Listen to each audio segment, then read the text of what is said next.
Fala pessoal, tudo bem? Vamos dar continuidade aí às nossas semanas de bate-papo, né? Eu queria dar continuidade hoje, tratar de um tema que diz respeito às possibilidades da educação física para além da educação física escolar, tá? Então, eu já falei para vocês que existe uma amplitude de possibilidades do trato da educação física e das diversas ações práticas corporais que envolvem esse campo do conhecimento. E hoje eu queria falar para vocês sobre essas possibilidades, tá? Inicialmente, eu queria dizer a vocês que existe um tripé de alicerce de qualquer prática humana, tá? Que reside no recurso humano, o profissional, a profissional que vai estar à frente da ação, reside nos equipamentos, nos recursos materiais e equipamentos, e, logicamente, no público-alvo, nas pessoas que vão ser tomadoras desse serviço. É esse tripé que vai ser responsável, que vai ser base, vamos assim dizer, para o desenvolvimento das práticas, de todas as práticas corporais e todas as práticas humanas. E nesse sentido, hoje nós vamos então falar das práticas que estão no que a gente vai chamar de espaço, no âmbito da escolarização ou da educação não formal. E eu estou focando aí nesse processo naquilo que a gente vai chamar de atividades fit e atividades wellness. Focando nessas duas perspectivas, porque embora ambas aconteçam fora do universo da educação formal, ou seja, acontecem no campo da educação física, mas fora daquele contexto da educação física escolar, existe uma diferença entre as duas. Quando eu falo do fit ou do fitness, eu estou falando de uma perspectiva de treinamento, do treinável, do desenvolvimento das aptidões físicas, do desenvolvimento das valências físicas, o condicionamento corporal, o condicionamento físico e as suas diversas valências. Eu estou falando de um processo de periodização, estou falando de um processo de exercício físico, ou seja, atividades organizadas, planejadas, sistemáticas, que observe que nós observamos lá no vídeo da educação física escolar, que tanto o American College como o American Heart e outros mais centros como Salafisques, etc. e tal, nacionais e internacionais, eles, dentro dessa perspectiva treinável, eles estabelecem determinada frequência, tipo de atividade, duração, tempo, hora, tempo, minutos de práticas, quantidade mínima de dias, para que você possa, de fato, manter um processo de treinamento, um processo de treinamento das valências e da aptidão física, das valências físicas e aptidões físicas. Essas atividades elas podem acontecer tanto dentro, em espaços internos, como em espaços externos, o que a gente convencionou chamar e tem chamado de espaços indoors e outdoors. Bem, essas práticas são múltiplas, estão sujeitas aos conteúdos da educação física, ou seja, elas acontecem a partir de práticas esportivas, a partir de práticas de ginástica, a partir de práticas de lutas, a partir de práticas de atividades rítmicas ou danças, a partir de jogos, brincadeiras, todas essas perspectivas ou conteúdos da educação física pode estar inserida num processo de treinamento.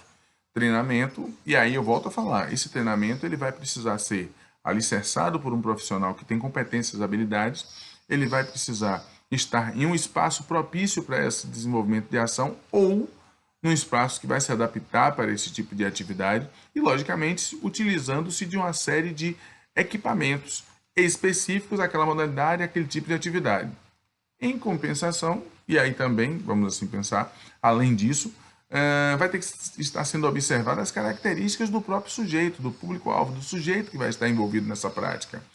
Tanto seus objetivos como as suas capacidades que dizem respeito à sua individualidade biológica. Porque muitas vezes o objetivo do sujeito é ter determinado tipo de capacidade treinável, mas a própria estrutura genética, biofisiológica desse sujeito, dessa pessoa, não permite que você consiga alcançar, por melhor que seja o processo de treinamento, por melhor que seja o profissional, por melhor que sejam as condições físicas, de equipamentos, de espaços, ele não consegue, o processo de nutrição, ele não consegue chegar a um determinado nível treinável por conta de características que são genéticas, características que são, vamos assim dizer, biofisiológicas, funcionais daquele sujeito a partir de sua especificidade, a partir da sua especificidade. Então, essa perspectiva do treinamento é uma perspectiva que vai sim ser voltada e focada no treinamento, na periodização e treinamento para o desenvolvimento dessas valências, mas encontra limites também. E esses limites dizem respeito aos sujeitos. Então, é uma perspectiva da educação física fora dos espaços escolares, da educação física escolar. Por que fora dos espaços da educação física escolar? Eu estou frisando isso, gente, porque muitas vezes o espaço da escola pode ser usado como espaço de treinamento. Você pode ter uma escolinha, você pode ter um determinado espaço dentro dessa unidade escolar, dentro desse equipamento, que vai ser usado, que vai ser utilizado para que um professor, professora, um profissional de educação física desenvolva a sua ação de treinamento com determinados grupos, que não necessariamente são os alunos da escola. Tá? Isso aí são articulações que são feitas a partir do múltiplo uso dos espaços. E agora observe que esse espaço é um espaço diferente do espaço da educação física escolar. O espaço da educação física escolar, o espaço da disciplina, ele não guarda relação direta com isso aqui. Não há essa possibilidade de trocar um pelo outro. A educação física escolar tem o seu papel e sua função, e o fitness, ou espaço de treinamento fitness, né? Seja ele outdoor ou indoor, ele tem outras perspectivas e outras possibilidades. No outro lado, quando a gente vai falar do wellness, saúde, bem-estar, as atividades voltadas à saúde e bem-estar, essas atividades, elas também vão ser atividades desenvolvidas em espaços diversos da sociedade e também não vão estar diretamente vinculadas à aula de educação física. São atividades que visam o desenvolvimento de atividades que vão desde as práticas de lazer, de apresentação, de aproximação, às práticas sistematizadas, mas que não visam esse condicionamento físico, esse treinamento visando a alta performance, o desenvolvimento das valências para que você esteja num processo competitivo com o outro, vinculado às federações, etc. e tal. No caso da saúde e qualidade de vida, você tem as práticas dessas atividades voltadas ao desenvolvimento, entendidas como parte de um processo onde a prevenção, a promoção à saúde, o cuidado à saúde fazem parte desse processo. E são diversas as instituições, são diversos os espaços onde isso pode acontecer. Tá? Cabe sinalizar, e aí é bom a gente frisar, que muitas vezes os espaços fitness, eles são espaços específicos somente para aquele tipo de ação. Os espaços de wellness, saúde e qualidade de vida, também são espaços específicos somente para esse tipo de ação, mas existem espaços que conseguem agregar as duas ou os dois vieses, tanto para o treinamento de quem deseja ser atleta, e o condicionamento para quem deseja ser atleta, como para o treinamento e desenvolvimento de atividades para o que não quer ser atleta, mas que está preocupado sim com a sua perspectiva de saúde, com a qualidade de vida, com o envelhecimento saudável, com a capacidade de realizar as atividades de vida diárias, com eficácia, com eficiência. Então, observe que nós temos possibilidades diversas. Esse processo ele vai ser pensado a partir, volto a sinalizar, a partir das condições espaciais, as condições de equipamentos e de espaços, a partir do desejo e necessidade. Nós temos duas linhas aí bem tênues, o desejo da pessoa e as necessidades. Tem pessoas que desejam determinada situação que ele não pode alcançar e não consegue alcançar, como eu tinha falado, pela própria condição biofisiológica funcional, pela própria individualidade biológica. Por mais treinável que ele vá ser, por mais treinado que ele seja, ou ele ou ela seja. Mas existe uma outra perspectiva, um outro lado dessa moeda, que diz respeito a essa ação que visa manter uma qualidade de vida, manter uma saúde e os níveis corporais, metabólicos, dentro de uma possibilitação do desenvolvimento das AVDs. Essa perspectiva, ela é uma perspectiva que, inclusive, acaba abrangendo uma amplitude maior de públicos. tá? Das idades mais tenras às idades mais avançadas. Não estou dizendo que a perspectiva fitness também não aborda uma amplitude de pessoas, mas, de fato, as pessoas que estão voltadas para esse treinamento das competências, valências físicas de forma mais asseverada, eles acabam.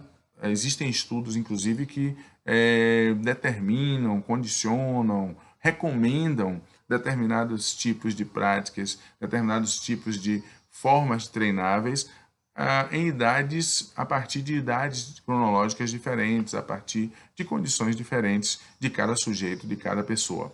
Bem, então, o que nós temos aí é um universo que vai do lazer, da brincadeira, da ação popular, do movimento humano, até a possibilidade da alta performance, do autocondicionamento das valências físicas, que vão gerar, inclusive, possibilidades de vencer recordes, de ultrapassar determinados recordes, de ultrapassar determinados limites corporais, a partir, logicamente, dessa articulação que eu falei a vocês, de equipamentos, espaços, desejos, interesses, necessidades, vontades e, logicamente, competências, habilidades e atitudes do profissional. Isso tudo articulado, gente, com uma série de condições que são preconizadas, estabelecidas a partir das ciências do esporte, a partir do processo de desenvolvimento e reconhecimento científico das potencialidades, das metodologias, das formas de fazer, e que implica, logicamente, um estudo sistemático de cada sujeito, de cada pessoa, a partir de uma série de medições, de exames, de análises, que vão estabelecer o estado dessa pessoa e propor uma linha de treinamento, de periodização, que possa dar conta de uma ou outra perspectiva. O que é importante sinalizar é que nós temos múltiplas possibilidades, e essas múltiplas possibilidades vão estar vinculadas àqueles objetivos que são estabelecidos ou por desejo do sujeito, ou por imposição, por uma tentativa de manter essa condição de saúde melhorada. Imposição que eu falo no sentido de fazer a atividade por uma prescrição, a partir de medidas metabólicas, a partir da necessidade de estar se movimentando para que não seja acometido determinadas doenças e enfermidades. Então, existem essas perspectivas. E isso vai acontecer, mesmo fora da escola, a partir de conteúdos específicos da educação física. Quais conteúdos? Tanto no fitness como no wellness, você vai ter o uso das práticas esportivas individuais ou coletivas. Você vai ter o uso das atividades rítmicas ou danças, também na perspectiva individual ou coletiva, nas duas possibilidades. Você vai ter o uso das lutas, nas suas diversas perspectivas e modalidades. Você vai ter o uso da capoeira, entendido aí as suas também possibilidades enquanto prática corporal, das ginásticas, diversas modalidades ginásticas também, individuais e coletivas. Os jogos e brincadeiras, eles são utilizados também dentro dessa prática treinável, o desenvolvimento dessas perspectivas de possibilidade de acesso às práticas sob a orientação, as atividades circenses, as mímicas. Então, há um universo de conteúdos e que cada conteúdo apresenta uma série de possibilidades para que cada sujeito possa perceber aquilo que mais te agrada, porque a implantação do hábito nesses processos ele é visceral. A prática a partir da implantação do hábito, ela vai fazer com que a continuidade do processo dê conta da manutenção de um processo de condicionamento, de um processo de treinamento, e que implica uma série outras de questões que são de âmbito psicológico, históricos, sociais, culturais, que vão se envolver nesse processo. O importante é sempre estar atento a ser acompanhado ou acompanhada por um profissional que tenha competências e habilidades para aquela modalidade, para aquele tipo de exercício, para aquela ação, ter foco na sua vontade, desejo, motivação e necessidade, logicamente, e, logicamente, para fechar esse ciclo, vamos dizer assim, do acesso e contato com essas práticas, que é o reconhecimento dos equipamentos, dos espaços, na sua condição de criação ou na adaptação para atender esses objetivos a partir dessas competências que eu elenquei. São múltiplas possibilidades, são diversas as possibilidades. Então, esse é só um bate-papo inicial para que a gente possa estar conversando sobre esses campos de intervenção da educação física. Um grande abraço, aguardo vocês aí no canal para que a gente possa estar dialogando e iniciando aí alguns bate-papos acerca dessa temática e de outras temáticas que vocês sintam interessante. Um grande abraço.